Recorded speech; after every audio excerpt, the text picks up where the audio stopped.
Hello and welcome student, this is Gopi Kishan और आज हम क्वेश्चन करने जा रहे हैं जो बहुत ही इंपॉर्टेंट क्वेश्चन है क्लास 10th के लिए। क्या है ये क्वेश्चन? आपके लगभग 3 नंबर का क्वेश्चन आएगा और क्वेश्चन क्या कह रहा है कि किसी संख्या को अपरिमेय संख्या सिद्ध करना। देखिए पहले दे रखा कि परिमेय 1.4 √2 एक अपरिमेय संख्या। हालांकि ये क्वेश्चन कह दो, इसको क्वेश्चन कह सकते हैं। क्वेश्चन है आपके √2 एक अपरिमेय संख्या या परिमेय कह दिया यहाँ पर, और वापस एक एग्जांपल नंबर 9 दे दिया √3 एक अपरिमेय संख्या है। उसी प्रकार से क्वेश्चन नंबर 1 दे दिया सिद्ध कीजिए कि √5 एक अपरिमेय संख्या है। तो कहने का मतलब तीनों क्वेश्चन सेम ही है, उसमें थोड़ा सा संख्याओं का फर्क है। यहाँ पर √2 है, यहाँ पर √3 है और √5 एकदम सेम क्वेश्चन होंगे, डिटो क्वेश्चन होंगे। तो देखिएगा इस प्रकार के क्वेश्चन में हम सबसे पहले क्या करते हैं, हम इसमें इसका ऑपोजिट एज्यूम करते हैं, हम इसका उल्टा मानते हैं। हम क्या करते हैं, इसका उल्टा मानते हैं। ऐसी संख्याओं में हमें √2 एक अपरिमेय संख्या हमें सिद्ध करनी है। तो इस प्रकार के क्वेश्चन में हम √2 को एक परिमेय संख्या मानेंगे और उसको आगे सोल्व करते हुए हम उन परिमेय संख्याओं के बारे में जो हमने शुरू में कल्पना की थी उनको गलत साबित करेंगे। क्या करेंगे? हमने शुरू में मानेंगे माना √2 एक परिमेय संख्या है और लास्ट में उसको गलत साबित करेंगे। हम गलत साबित करेंगे तो हम क्या लिखेंगे नीचे, अर्थात हमारी प्रारंभिक कल्पना गलत थी इसलिए यहां गलत हल आया है। और प्रारंभिक कल्पना गलत थी तो प्रारंभिक कल्पना क्या मानी थी आपने? √2 एक परिमेय संख्या है, परिमेय संख्या मानी और वो गलत थी तो √2 एक क्या होगी? अपरिमेय संख्या होगी। इस प्रकार से कुछ करेंगे हम। तो देखिए अगर इस क्वेश्चन को हम आगे करेंगे तो आपको आसानी से समझ में आएगा, कोई दिक्कत नहीं आएगी। हम इस प्रकार के क्वेश्चन को लिखते हैं। सबसे पहले माना √2 को अपरिमेय संख्या करते हैं तो इसके उल्टा मानना है आपको, इसका एज्यूम ऑपोजिट एज्यूम करना है आपको। माना √2 एक अपरिमेय सिद्ध करनी है, परिमेय मान लिया। माना √2 एक परिमेय संख्या है, माना कि √2 एक क्या है? परिमेय संख्या है। तब √2 को हम लिख सकते हैं, परिमेय संख्या क्या होती है? P/Q के रूप की होती है। Where Q is not equal to 0, जहां ऐसा भी लिख देंगे हम, जहां P व Q सहअभाज्य संख्याएं हैं। P व Q कौन संख्या है? सहअभाज्य संख्याएं हैं। और सहअभाज्य संख्याओं का मतलब आपको आता होगा, आपको पहले बताया भी था मैंने। सहअभाज्य संख्याएं ऐसी संख्याएं जिनका उभयनिष्ठ गुणनखंड केवल और केवल 1 हो या जिनका HCF 1 हो। ऐसी संख्या जो 1 के अतिरिक्त किसी अन्य संख्या से विभाजित नहीं होती। देखिए जैसे संख्या P/Q 2.4 के रूप की आ सकती है, परंतु ये सहअभाज्य संख्या नहीं है। 2 4 से 2 बार करता है, ये सहअभाज्य संख्या है। 3/4 सहअभाज्य संख्या है। जैसे 6/8 ये आपके सहअभाज्य संख्याएं नहीं है। इसको आप काटेंगे तो 2 से 3 बार, 2 से 4 बार, ये सहअभाज्य संख्याएं। इस प्रकार से ऐसी संख्या जिसमें 1 के अतिरिक्त कोई अन्य उभयनिष्ठ गुणनखंड नहीं हो, सहअभाज्य संख्या कहलाती है। अर्थात या ऐसे मान सकते हैं जिनका HCF 1 हो, जिनका HCF 1 हो, जिनका में से 1 हो। और में से 1 कौन सी संख्याओं का होता है? पहले लिखा था सदैव आपके सहअभाज्य संख्याओं का में से HCF 1 होता है, जो आपको पहले बताया था मैंने। तो √2 बराबर P/Q, और यहां कह गया है कि P और Q क्या है? सहअभाज्य संख्या। यदि यहां पर कुछ कॉमन आ रहा है तो उनको काटने के पश्चात की बात है ये। अगर 2/4 है तो 2/4 की बात नहीं कर रहा है, ये 1/2 की बात कर रहा है। 2/4 को काटने के पश्चात की बात कर रहा है। इसलिए ये जो संख्या है P और Q वो कौन सी संख्या है? सहअभाज्य संख्या है। इस बात पे विशेष तौर से आपको ध्यान रखना है भाई। तो देखिएगा अब इसको आगे सोल्व करते हैं। इसके अपॉन में 1 लिख सकते हैं, तो क्या करेंगे हम? वज्र गुणन से। वज्र गुणन से किसके? इसके अपॉन में 1 लिखने के पश्चात आप ये बताइए यहां पर √2 का Q से गुणा क्या होगा? √2Q इज इक्वल टू क्या होगा? P²। √2Q is equal to P और 1 का गुणा P और 1 और P का गुणा क्या हो गया? P हो गया। अब हमें क्या करना है? वर्ग करना है दोनों पक्षों का, दोनों पक्षों का वर्ग करने पर। और वर्ग करना है तो पक्षों के दोनों पक्षों में ही करना पड़ेगा, अकेले पक्ष में हम वर्ग कर नहीं सकते। अब देखिए इसका वर्ग करेंगे, √2 का वर्ग करेंगे तो 2 आ जाएगा, Q का वर्ग करेंगे तो Q² आएगा, और इधर P का वर्ग करेंगे तो क्या आएगा? P² आएगा। √2 का वर्ग 2, Q² का Q², P का वर्ग P²। अब देखिएगा इसको हम आगे सोल्व करते हैं तो आगे किस प्रकार से होगा? Q² is equal to P², और ये 2 गुणा में इधर आएगा तो भाग में। और एक परिमेय पढ़ा था हमने पिछले वीडियो में, मैंने कहा था यदि P कोई अभाज्य संख्या है और P यदि A² को विभाजित करता है तो P A को भी विभाजित करता है, ऐसा मैंने कहा था। और जहां मैंने कहा था ए क्या पूर्णांक, देखो यहां p पूर्णांक है और 2 एक अभाज्य संख्या है, तो 2 यदि p स्क्वायर को विभाजित करता है तो 2 p को भी विभाजित करेगा। ये वीडियो हमने ये हमने परिमेय पढ़ा था पिछले वीडियो में। तो हम लिख देंगे चूंकि 2 एक अभाज्य संख्या है, 2 एक क्या है, अभाज्य संख्या है। ये लागू तभी होता है जब नीचे वाली संख्या क्या हो, अभाज्य संख्या हो। 2 एक अभाज्य संख्या है तथा 2 यदि p स्क्वायर को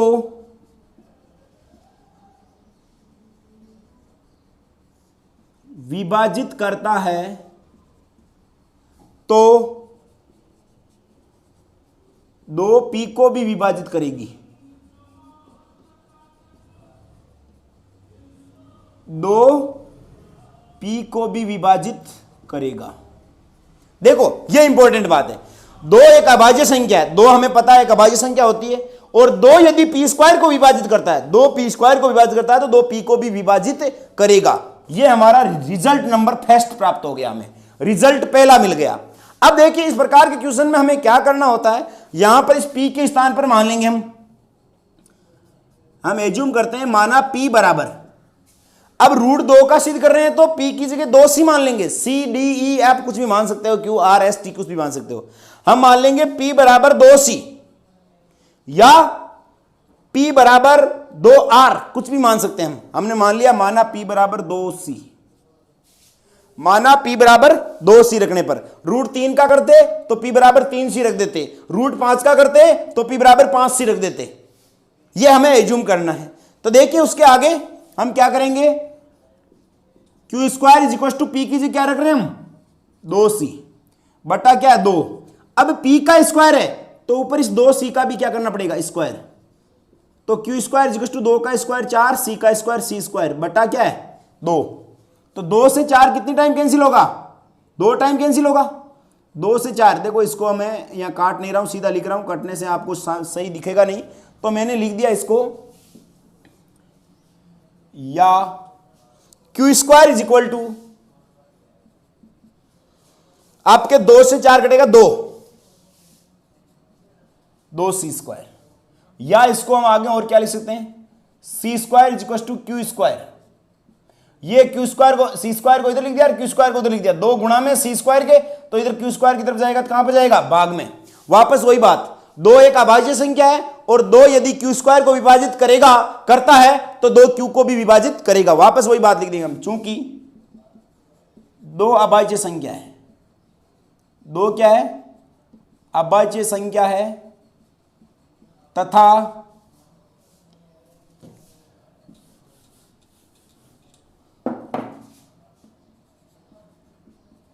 2 यदि q स्क्वायर को विभाजित करता है तो 2 q को भी विभाजित करेगा। देखिए ये आपको वर्क करना है, चाहे √2 का पूछ ले, चाहे √3 का पूछ ले, चाहे √5 का पूछ ले, यही प्रोसेस सेम करनी है। अब देखिएगा यहां निष्कर्ष 1 व 2 से हम लिखेंगे, चूंकि निष्कर्ष 1 व 2 से, देखिए पहला रिजल्ट क्या कह रहा है कि 2 एक अभाज्य संख्या, 2 p स्क्वायर को विभाजित करता है तो 2 p को भी विभाजित करेगा। रिजल्ट क्या है हमारा 2 p को भी विभाजित करेगा, 2 p को विभाजित कर रहा है। और ये रिजल्ट क्या कह रहा है 2 अभाज्य संख्या, 2 यदि q स्क्वायर को विभाजित करेगा 2 q को भी विभाजित करेगा।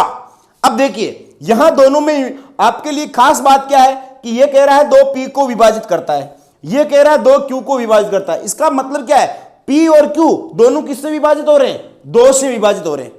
p और q दोनों पूर्णांक 2 से विभाजित हो रहे हैं। बट यहां क्या कहा हमने कि p और q सहअभाज्य संख्या है। सहअभाज्य मतलब दोनों आपके एक के अलावा किसी से भी विभाजित नहीं होते, बल्कि ये दोनों क्या कह रहे हैं p और q दोनों किससे विभाजित हो रहे हैं 2 से विभाजित हो रहे हैं। अर्थात हमारी जो प्रारंभिक कल्पना थी वो गलत थी कि नहीं थी। हमने माना था कि p व q क्या है सहअभाज्य संख्याएं, बल्कि यहां पर p और q सहअभाज्य संख्याएं नहीं आ रही है। और p और q सहअभाज्य संख्याएं क्यों नहीं आ रही है, क्योंकि हमने जो प्रारंभिक कल्पना की थी वो क्या की थी, सरासर गलत की थी। तो हम क्या लिखेंगे, चूंकि निष्कर्ष 1 व 2 से आपके P व Q का एक उभयनिष्ठ गुणनखंड, एक उभयनिष्ठ गुणनखंड 2 है, जो कि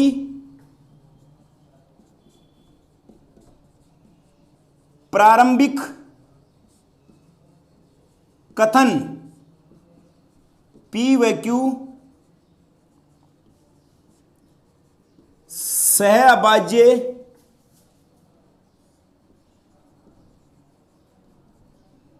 संख्याएं हैं का विरोधाभास प्रकट कर रही है, का विरोध प्रकट कर रही है। अर्थात हमारी प्रारंभिक कल्पना क्या थी, गलत थी।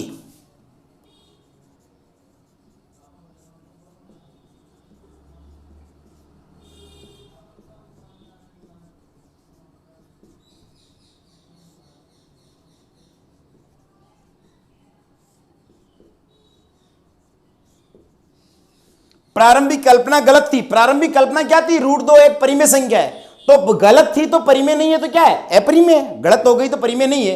मैं कह दूंगा कि मैंने कोई बात बताई कि मैं सुपारी खाता हूं या नहीं खाता हूं, मैंने कह दिया सुपारी खाता हूं और आपने सिद्ध कर दिया कि आपने जो कहा वो गलत कहा, तो मैं क्या करता हूं, नहीं खाता हूं। फिर मैंने नहीं खाता हूं का कह दिया तो मैं खाता हूं, गलत सिद्ध कर दिया। तो वही बात है, यहां पर √2 एक परिमेय संख्या है और इसको हमने गलत साबित कर दिया। तो √2 क्या है, एक अपरिमेय संख्या है, फिक्स है। परिमेय नहीं है तो कौन सी है, अपरिमेय। अतः √2 एक अपरिमेय संख्या होगी। अतः √2 एक अपरिमेय संख्या होगी। यही हमें प्रूव करना था। तो देखिएगा, इस प्रकार का क्वेश्चन चाहे √2 का हो, चाहे √3 का हो, चाहे √5 का हो, हम सेम इसी प्रोसेस से करेंगे। तो देखिएगा, यहां पर √3 हो तो हम क्या करते, एकदम आसान सा क्वेश्चन है। हम सबसे पहले क्या लिख देते, हम सबसे पहले लिख देते माना √3। देखिए √3 के लिए कर रहा हूं, √3 एक अपरिमेय संख्या है। तो फिर क्या लेते हैं हम, √3 बराबर P/Q। देखिए कोई खास अंतर नहीं है, √3 बराबर P/Q। जहां P व Q सहअभाज्य संख्याएं लिख देते। और सहअभाज्य संख्या कौन सी होती है, जिनका HCF क्या हो, 1 हो। जैसे यहां लिखा नहीं ना, जिनका उभयनिष्ठ गुणनखंड केवल क्या हो, 1 हो। HCF क्या होता है, उभयनिष्ठ गुणनखंड ही होता है। वज्र गुणा किया तो यहां √2Q की जगह क्या करते हैं हम, √3Q करते बराबर P।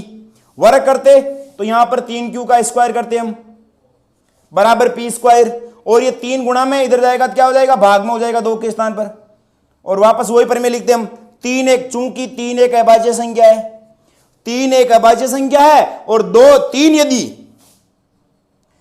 देखो वही बात है, 3 एक अभाज्य संख्या है और 3 यदि P² को विभाजित करता है तो 3P को भी विभाजित करेगा, 3P को भी विभाजित करेगा। ये आ गया हमारा रिजल्ट फर्स्ट। उसी प्रकार से हम उसमें √2 वाले में P बराबर 2 सी माना था और √3 वाले में P बराबर 3 सी मान लेंगे। 3R 3A 3B कुछ भी मान सकते हैं। तो यहां पर क्या हो जाता, Q² बराबर P का स्क्वायर, P की जगह क्या लिया हमने 3C और उसका स्क्वायर, और बटा में क्या यहां पर 3 है तो 3 लिख देते हम। तो देखिए यहां पर 3 का स्क्वायर 9 और C का स्क्वायर 9C² बटा 3। तो Q² बराबर, या 3 का भाग 9 में कितनी बार जाएगा, 3 बार, 3C²। Q² बराबर क्या आता, 3C² आता। तो C² बराबर Q², C² को इधर लिख दिया Q², और ये 3 गुणा में है, इधर जाएगा तो किस में हो जाएगा, भाग में। और वही बात लिख देते, 3 क्या है यहां पर, एक अभाज्य संख्या है। हम लिखते हैं चूंकि 3 अभाज्य संख्या है तथा 3 यदि Q² को विभाजित करता है, तो वही बात, 3 यदि Q² को विभाजित करता है तो 3 Q को भी विभाजित करेगा। तो 3 क्या करेगा, Q को भी विभाजित करेगा। देखो ये कह रहा है 3P को विभाजित करेगा, ये कह रहा है 3Q को विभाजित करेगा। तो इन दोनों निष्कर्षों से क्या निकल रहा है, P और Q का एक उभयनिष्ठ गुणनखंड क्या है, 3 है। क्यों, क्योंकि ये कह रहा है 3Q को काट रहा है, ये कह रहा है 3P को काट रहा है। तो दोनों का उभयनिष्ठ गुणनखंड 3 हुआ कि नहीं हुआ। तो हम लिख देते पी व क्यू एक उभयनिष्ठ गुणनखंड क्या है, 3 है। जो प्रारंभिक कथन पी व क्यू सहभाज्य संख्या है, जो प्रारंभिक कथन क्या कह रहा है कि पी और क्यू सहभाज्य संख्या है। सहभाज्य संख्या है मतलब उनमें एक के अतिरिक्त कोई उभयनिष्ठ गुणनखंड नहीं है, परंतु ये कह रहा है उभयनिष्ठ गुणनखंड कितना है, 3 है। का विरोध प्रकट कर रहा है कि नहीं कर रहा है, का विरोध प्रकट कर रहा है। अर्थात हमारी ये विरोध प्रकट क्यों कर रहा है, क्योंकि हमने जो प्रारंभ में कल्पना की थी वो सरासर गलत की थी, इसीलिए तो विरोध प्रकट कर रहा है यहां पर। तो हम लिख देंगे अर्थात हमारी प्रारंभिक कल्पना गलत थी, और प्रारंभिक कल्पना गलत थी कि √3 एक अपरिमेय संख्या है, √3 एक परिमेय संख्या है, तो परिमेय नहीं है तो कौन सी है, गलत है, तो √3 एक अपरिमेय संख्या होगी। बस सेम इसी प्रोसेस है, √5 को भी इसी प्रोसेस से हम कर सकते हैं। देखिए एक बार फटाफट उसको भी देख लेते हैं। उसमें क्या लिखेंगे हम, माना √5 एक परिमेय संख्या है, तब लिखते हैं हम क्या लिखेंगे कि √5 बटा 1 बराबर पी बटा क्यू, जहां पी व क्यू क्या है, सहभाज्य संख्या है।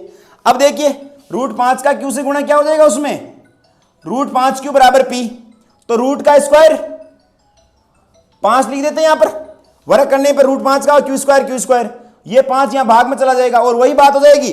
5 एक अभाज्य संख्या है हम जानते हैं, और 5 एक अभाज्य संख्या है। 5 यदि पी स्क्वायर को विभाजित करता है तो 5 पी को भी विभाजित करेगा, और फिर वही बात आ गई, 5 पी स्क्वायर को विभाजित करता है तो 5 पी को भी करेगा। और वापस यहां 3 सी की जगह की बार क्या मान लेंगे, 5 सी, तो 3 की जगह 5 लिखेंगे, 5 का स्क्वायर कितना हो जाएगा, 25, और अपोन में क्या था यहां पर, 5 था, और 25 के अपोन में 5, तो या क्यू स्क्वायर बराबर 5 का 25 भाग 5 बार 5 सी स्क्वायर,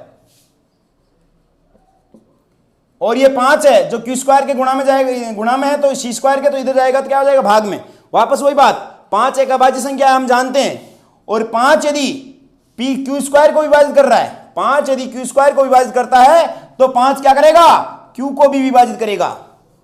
निष्कर्ष 1 और 2 से ये कह रहा है 5 पी को विभाजित करेगा, ये कह रहा है 5 क्यू को विभाजित करेगा। तो इन दोनों बातों से क्या निष्कर्ष निकल रहा है, ये बोल रहा है पी है जो 5 से विभाजित हो रहा है, ये बोल रहा है क्यू है जो 5 से विभाजित हो रहा है। इसका मतलब पी और क्यू दोनों 5 से विभाजित हो रहे हैं, इसका मतलब पी और क्यू का एक उभयनिष्ठ गुणनखंड क्या है, 5 है। इसका मतलब हो गया कि पी और क्यू का एक उभयनिष्ठ गुणनखंड क्या है, 5 है। जो प्रारंभिक कथन पी और क्यू सहभाज्य संख्या हैं का विरोध प्रकट कर रहा है, अर्थात हमारी प्रारंभिक कल्पना क्या थी, गलत थी। और प्रारंभिक कल्पना क्या थी कि √5 एक परिमेय संख्या है, तो परिमेय नहीं है तो क्या है, एक अपरिमेय संख्या है। इसी प्रकार इस प्रकार का क्वेश्चन चाहे √2 हो, चाहे √3 हो, चाहे √5 अपरिमेय संख्या सिद्ध करने का हो, चाहे √7 का हो, चाहे √11 का हो, चाहे √13 का हो, कैसा भी क्वेश्चन हो, हम सेम डिटो सेम इसी प्रकार से क्वेश्चन करेंगे। तो देखिएगा ये पहले टाइप का क्वेश्चन है, किन्हीं भी संख्याओं को अपरिमेय संख्या सिद्ध करने का पहले टाइप का, पहले प्रकार का क्वेश्चन ये है। अब दूसरे टाइप का क्वेश्चन हम और सीखेंगे, वो इससे भी ज्यादा आसान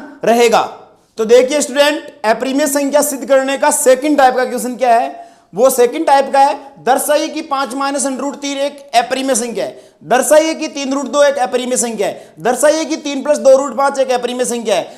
सिद्ध कीजिए कि निम्नलिखित संख्याएं अपरिमेय संख्या हैं, 1/√2, 7 √5 और 6 + √2। ये हालांकि ये तो हमने पहले टाइप का किया, उस टाइप का है, पहले टाइप का किया। वैसा कैसे, अभी पिछले वाला कैसे किया था हमने, उसमें हमने माना था कि माना इसके विपरीत माना था कि माना 1/√2 एक क्या है, परिमेय संख्या है, और उसको पी बटा क्यू के रूप में माना था। और हमने कहा था कि क्या है कि जहां पी व क्यू सहभाज्य संख्याएं हैं और उसमें बराबर पी बटा क्यू लिखा था, और पी व क्यू को सहभाज्य संख्याएं माना था।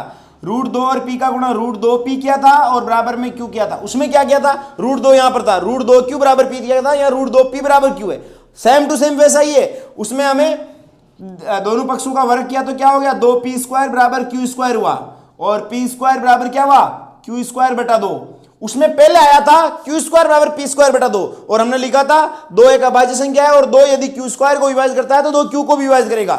उसमें 2 यदि p² को विभाजित करता है तो 2 p को भी विभाजित करेगा, उसमें ऐसा था। और इसमें क्या है, 2 यदि q² को विभाजित करता है तो 2 q को भी विभाजित करेगा, और उसमें माना था p बराबर 2c, और इसमें मानना है q बराबर 2c।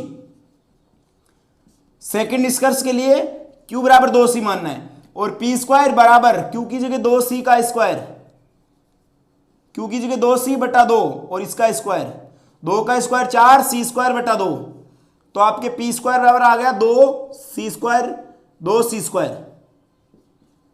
तो यहां से आपका c² बराबर आ गया p² बटा 2, यहां पर आपका c² बराबर आ गया p² बटा 2।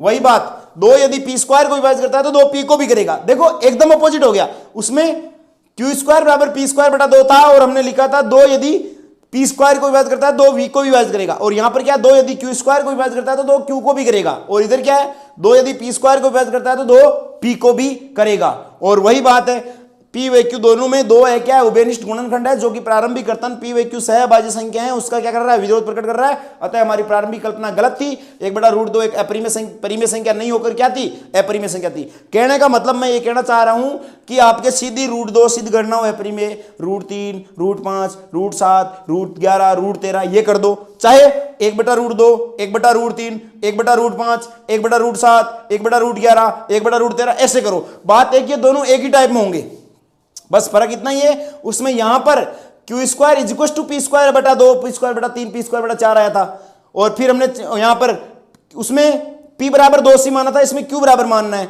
और यहां पर आ जाएगा सी स्क्वायर बराबर, उसमें क्यू स्क्वायर बटा 2 आया था और इसमें पी स्क्वायर बटा 2, पी स्क्वायर बटा 3 ये आ जाएगा। बाकी सेम डिट्टो क्वेश्चन चलेगा।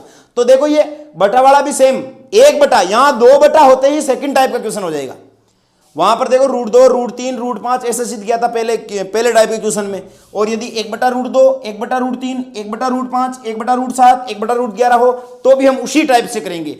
अब अगर यहां पर 2/√2 होता तो पहले टाइप से नहीं होता, वो सेकंड टाइप से हो जाता, और सेकंड टाइप का क्वेश्चन जो कि हम अब कर रहे हैं, और सेकंड टाइप का क्वेश्चन पहले टाइप के क्वेश्चन से ज्यादा आसान है, ये ध्यान रखना। तो देखिएगा हम सेकंड टाइप का अपरिमेय संख्या सिद्ध करने का क्वेश्चन कैसे करेंगे। सबसे पहले उसी प्रकार से हम मानेंगे, माना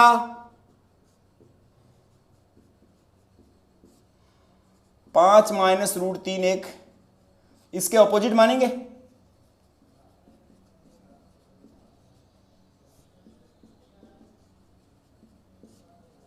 अपरिमेय संख्या। माना 5 माइनस √3 1 परिमेय संख्या, अपरिमेय संख्या सिद्ध करनी है और हमने परिमेय मान लिया। हम लिख देंगे तब 5 माइनस √3 को हम लिख सकते हैं p बटा q के रूप में, q is not equal to 0। और अब की बार लिखना है जहां p और q क्या है, जहां p व q पूर्णांक है, दोनों क्या है, पूर्णांक है। यहां पर p और q परिमेय संख्याओं में पूर्णांक बटा पूर्णांक ही होता है। आपको संख्याएं पढ़ाई थी इस रूप में, परिमेय संख्या किसे कहते हैं, तो p बटा q के रूप की संख्याएं परिमेय संख्या होती है, जहां ऊपर वाला भी पूर्णांक होता है, नीचे वाला भी पूर्णांक होता है। यहाँ p और q सहभाज्य संख्याएं, सहभाज्य की यहाँ जरूरत नहीं पड़ेगी, इसलिए नहीं लिखा मैंने, और सहभाज्य संख्याएं तो है ही है, परंतु इस सेकंड टाइप में करने तो हमें p और q पूर्णांक है, ये लिख दिया हमने, क्योंकि आगे पूर्णांक संख्याएं p और q को हम कहेंगे, और p और q वैसे भी हमें पता है कि परिमेय संख्या p बटा q पूर्णांक बटा पूर्णांक ही होता है। तो देखिएगा यहां पर वज्र गुणा कर दो,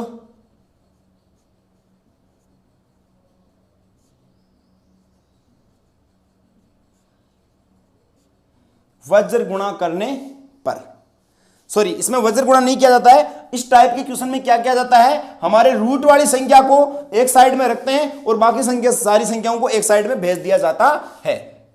तो यहां पर देखिए ये माइनस का √3 है, उधर जाएगा तो किसका हो जाएगा, प्लस का, और ये p बटा q प्लस का इधर आएगा तो किसका हो गया, माइनस का। तो देखिए 5 का 5 रख दिया, प्लस का p बटा q इधर आया तो माइनस का p बटा q, और इधर क्या हो गया, माइनस का √3 है, उधर गया तो प्लस का √3। अब इसको आगे सोल्व करो, इसके नीचे एक, दोनों का एलसीएम करेंगे तो हम क्या आएगा, ऐसे क्या आएगा, q आएगा, 1 का q में q टाइम q और 5 का 5q, माइनस q का q में 1 टाइम 1 और आपका p का गुणा p बराबर √3, या ऐसे लिख दो √3 बराबर 5q माइनस p बटा q। बस इतना ही सोल्व करना है उस क्वेश्चन को, हमें रूट वाली संख्या के बराबर में बाकी सबको भेज देना है। और यहां ये लिखेंगे हम जहां p q व 5 क्या है, पूर्णांक है, और एक लाइन लिखनी है, चूंकि पूर्णांकों के योग घटाव गुणन व भाग से प्राप्त परिणाम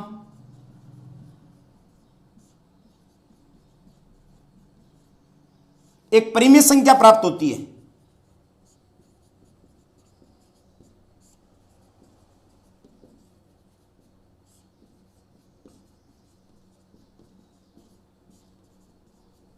देखो पूर्णांकों के योग घटाव गुणन व भाग से, चाहे पूर्णांकों के योग हो, दो पूर्णांकों को आपस में जोड़ दे, 3 को जोड़ दे, और चाहे उनका घटाव कर दे, चाहे उनका गुणा कर दे, चाहे भाग कर दे, या योग घटाव गुणन भाग चारों एक साथ कर दे, या इनमें से दो दो एक साथ कर दे, या तीन एक साथ कर दे, कैसा भी अगर इनमें से कोई भी प्रक्रिया हो तो उनसे अगर जो रिजल्ट मिलेगा वो एक हमेशा परिमेय संख्या मिलेगी। तो देखिए यहां पर कहा था हमने कि पी क्यू और 5, पी क्यू और 5 तीनों क्या है, आपके पूर्णांक है, और पूर्णांकों का देखो यहां पर गुणन हो रहा है, यहां पर घटाव हो रहा है, यहां पर भाग लग रहा है, और यहां ये भाग लग रहा है। तो योग गुणन घटाव भाग से प्राप्त परिणाम क्या होगा, तो इसको सोल्व करेंगे तो एक परिमेय संख्या आएगी, और बराबर में क्या है, तो परिमेय संख्या इधर वाली है तो बराबर में परिमेय संख्या, जैसे 5 के बराबर में 5 होता है तो इधर वाली परिमेय संख्या है, तो इधर वाली भी परिमेय संख्या है, परिमेय संख्या के बराबर में तो हम परिमेय संख्या को लिख सकते हैं। तो हमारे यहां पर इसलिए आपके ये अगर परिमेय संख्या हमारे प्राप्त हुई, पूर्णांकों का योग घटाव गुणन भाग हो रहा है, तो ये परिमेय संख्या हुई, तो इसके बराबर वाली √3 भी क्या हुई, एक परिमेय संख्या, इसलिए √3 एक परिमेय संख्या होगी, इसलिए √3 एक परिमेय संख्या होगी, एक परिमेय संख्या होगी। परंतु हमने पिछले क्वेश्चन में क्या पढ़ा था कि √3 एक अपरिमेय संख्या है, √2 एक अपरिमेय संख्या है, √5 एक अपरिमेय संख्या है, √7 एक अपरिमेय संख्या है, और यहां पर क्या आ रही, √3 एक परिमेय संख्या है। तो हम लिखेंगे परंतु हम जानते हैं कि √3 एक अपरिमेय संख्या है, यह परिमेय संख्या आ रही है यहां पर, परंतु हम जानते हैं, परंतु वी नाउ दैट हम जानते हैं कि √3 एक अपरिमेय संख्या है। यह हमने सिद्ध कर लिया है पहले क्वेश्चन में हमने क्या सिद्ध किया था, परंतु हम जानते हैं कि √3 एक अपरिमेय संख्या है।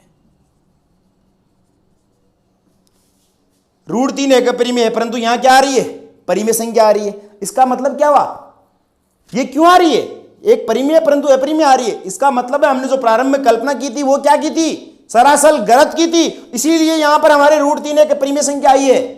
तो हम लिख देंगे अर्थात हमारी प्रारंभिक कल्पना क्या थी, गलत थी, अर्थात हमारी प्रारंभिक कल्पना जो हमने की थी वो गलत की थी,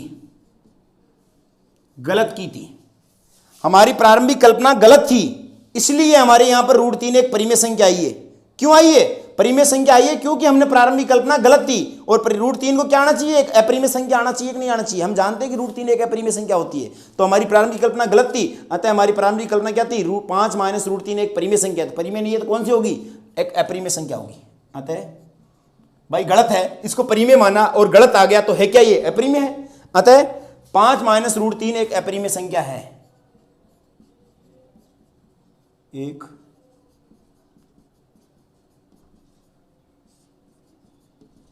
अपरिमेय संख्या होगी। अब देखिए बाकी पहले टाइप का क्वेश्चन तो वो करवाया था, उसको आप याद कर लो, पूरा अच्छे से याद कर लो, उसको सेम प्रोसेस लिखनी रहेगी, 3 की √2 की जगह √3, 5, 7 कुछ भी आ सकता है, तो वो सेम ही प्रोसेस रहेगी। और दूसरे टाइप का चाहे कैसा भी पूछ लिया परिमेय संख्या सिद्ध करने का, उसमें केवल 2 ही टाइप के आते हैं, मैंने बताया था, √2, √3, √5, √7, √11, √13। और इसमें उसमें एक तो वो टाइप एक आता है 1/√2, 1/√3, 1/√5, 1/√7 और 1/11, 1/√13, वो पहले टाइप के क्वेश्चन में आता है। और बाकी किसी भी प्रकार का क्वेश्चन बचेगा तो वो इस सेकंड टाइप से होगा, और सेकंड टाइप उस फर्स्ट टाइप से ज्यादा आसान है। क्या करना है सेकंड टाइप में, कि उन संख्या को एक परिमेय संख्या उसके उल्टी एज्यूम करनी है, उसका ऑपोजिट मानना है, उसमें अपरिमेय संख्या सिद्ध करनी है तो परिमेय मान लिया, और उस संख्या को p/q के बारे में लिखना है, बराबर में लिखना है, और p/q क्या है, पूर्णांक है, और वहां पर रूट वाली संख्या के बराबर में, जैसे हमने इसको सिद्ध सोल्व करते हुए रूट वाली के बराबर में सबको ले आओ, और जो भी यहां पर है संख्याएं पी क्यू जो भी संख्या आती है वो सारे क्या है, पूर्णांक है। और फिर केवल ये एक लाइन फिक्स है, हर क्वेश्चन में यही लाइन लिखनी है कि पूर्णांकों के योग घटाव गुणन व भाग से प्राप्त परिणाम क्या होती है, परिमेय संख्या प्राप्त होती है। तो इस संख्या के बराबर में जो भी आप रूट वाली लाओगे वो परिमेय संख्या सिद्ध हो जाएगी। परंतु हमें पता है रूट वाली संख्या कौन सी होती है, एक अपरिमेय संख्या होती है, वो हम जानते हैं। और ये एक परिमेय आई है और अपरिमेय होती है, तो ये परिमेय क्यों आई है, क्योंकि हमने जो प्रारंभ में कल्पना की वो क्या की थी, गलत की थी। तो प्रारंभिक कल्पना के विरुद्ध लिख दो और वही आपको सिद्ध करना रहेगा। तो देखिए इसका जैसे आपके एग्जाम्पल नंबर 11 करना हो, दर्शाइए कि 3√2 एक अपरिमेय संख्या है। तो देखिए इसी क्वेश्चन में करता हूं, दर्शाइए कि 3√2 एक अपरिमेय संख्या है। तो उसमें मैं क्या मान लूंगा, माना 3√2 एक परिमेय संख्या है, तो उसका उल्टा एज्यूम कर लेंगे और यहां क्या लिख देंगे, फिर देखिए यहां पर हमें रूट वाली संख्या के बराबर में लेके आना है। 3√2 बराबर पी बटा क्यू मानेंगे हम, और √2 वाली के बराबर में लेके आना है। √2 बराबर पी, और ये 3 गुणा में इधर जाएगा तो भाग में 3 इंटू क्यू हो जाएगा। हम लिख देंगे, देखो ये यहीं पे खत्म हो रहा है, हम लिख देंगे जहां पी क्यू व 3 क्या है, पूर्णांक संख्या है। और फिर लिख देंगे, देखो पूर्णांकों के योग घटाव गुणन व भाग से प्राप्त परिणाम परिमेय संख्या होती है। आपको पता है परिणाम पूर्णांकों के आपके भाग हो रहे हैं, गुणन हो रहे हैं, तो इनसे प्राप्त परिणाम क्या होगी, एक परिमेय संख्या होगी। तो ये परिमेय संख्या आई हमारी, तो ये भी परिमेय संख्या, क्योंकि परिमेय संख्या के बराबर में तो परिमेय संख्या आएगी, तो वहां से √2 क्या होगी, एक परिमेय संख्या। परंतु हम जानते हैं कि √2 परिमेय नहीं होती है, कौन सी होती है, एक अपरिमेय संख्या होती है। और ये काम हमारे क्यों आया, क्योंकि हमारी कल्पना क्या थी, गलत थी। और कल्पना क्या थी, 3√2 के एक परिमेय, तो 3√2 एक परिमेय नहीं है, तो कौन सी है, अपरिमेय। बस यही प्रोसेस करनी है प्रत्येक क्वेश्चन में। देखिए अभी आपको और बता देता हूं मैं,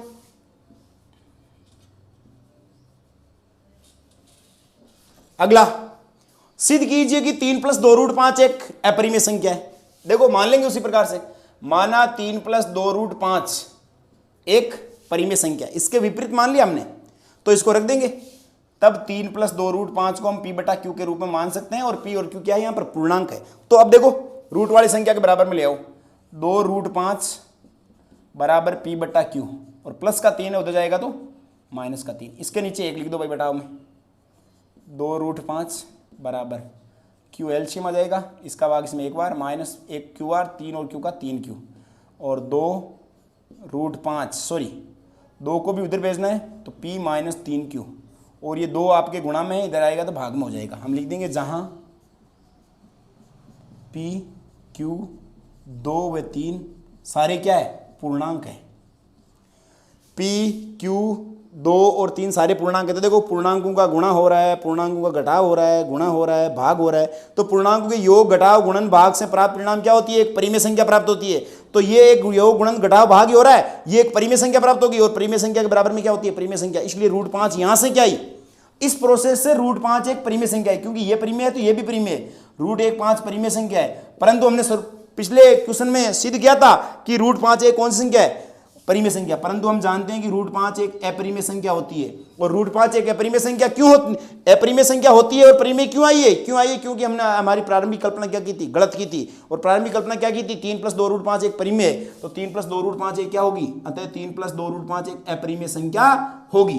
तो सेम देखिए, केवल मैं संख्याओं को चेंज कर रहा हूं, बाकी वैसा का वैसा लिख रहा हूं। और देखिएगा, इसको तो मैंने बताया था अभी, पहले क्वेश्चन के टाइप का होता है, फर्स्ट क्वेश्चन के टाइप का। वापस ये दोनों न तो आपके केवल रूट में आए, न 1/रूट के रूप में आए, तो ये भी सेकंड टाइप के होंगे। तो देखिए इसमें सेकंड टाइप का 7√5 वाले को कैसे करेंगे, तो यहां मान लेंगे उसमें, माना कि 7√5 एक क्या है, परिमेय संख्या है। तो हम क्या कर सकते हैं, यहां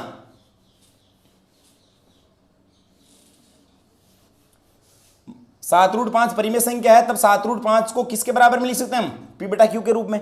और √5 वाले के बराबर रखना होता है, तो √5 बराबर पी बटा, ये 7 गुणा में इधर जाएगा तो भाग में लिख देंगे, जहां p q व 7 क्या है, पूर्णांक है, पूर्णांक है।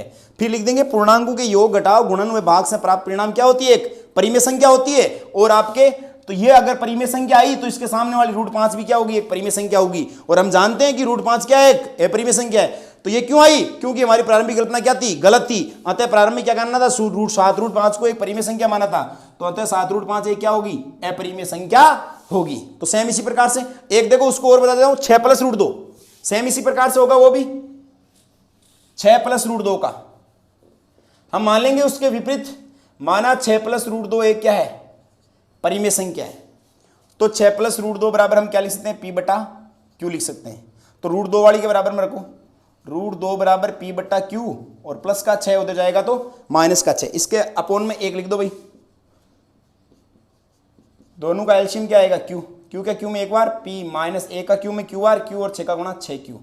हम लिख देंगे जहां p q व 6 क्या है, पूर्णांक है, क्या है, पूर्णांक है। और लिख देंगे पूर्णांकों के योग घटाव गुणन भाग से प्राप्त परिणाम क्या होती है, एक परिमेय संख्या होती है। तो ये पूर्णांकों का घटाव योग गुणन भाग ही हो रहा है, तो परिमेय संख्या होगी। और ये परिमेय संख्या होगी तो हमारी ये भी परिमेय संख्या है, इसलिए √2 क्या है, एक परिमेय संख्या, परंतु हम जानते हैं रूट 2 होती कौन सी वास्तविकता में संख्या, रूट 2 एक अपरिमेय संख्या होती है। अर्थात ये क्यों आई, रूट 2 एक अपरिमेय होती है, परिमेय क्यों आई, परिमेय इसलिए आई कि हमने जो प्रारंभ में कल्पना की थी वो गलत कर ली थी भैया, तो अतः अर्थात हमारी प्रारंभिक कल्पना गलत थी, अतः 6 प्लस रूट 2 एक अपरिमेय संख्या होगी, अतः 6 प्लस रूट 2 एक अपरिमेय संख्या होगी। तो देखिएगा आपकी एक्सरसाइज 1.3 सबसे इंपॉर्टेंट एक्सरसाइज थी और इसमें केवल और केवल 2 टाइप के क्वेश्चन है। आपको ये क्वेश्चन हार्ड लग रहे होंगे, बल्कि बिल्कुल हार्ड नहीं है, पहले टाइप का और दूसरे टाइप का उसकी वो फिक्स विधि है और इसका ये फिक्स मेथड है, दोनों आपके फिक्स मेथड है। आप फिक्स ऐड करनी है संख्याएं, चेंज करनी है, रूट 2 की जगह रूट 5 रूट 7 ये पुट करना है और इसमें इस प्रकार से पुट करना है और आराम से इन क्वेश्चनों को आप कर सकते हो। आप 1-2 बार इनको बार बार प्रैक्टिस करना, आराम से आने लग जाएगा। धन्यवाद।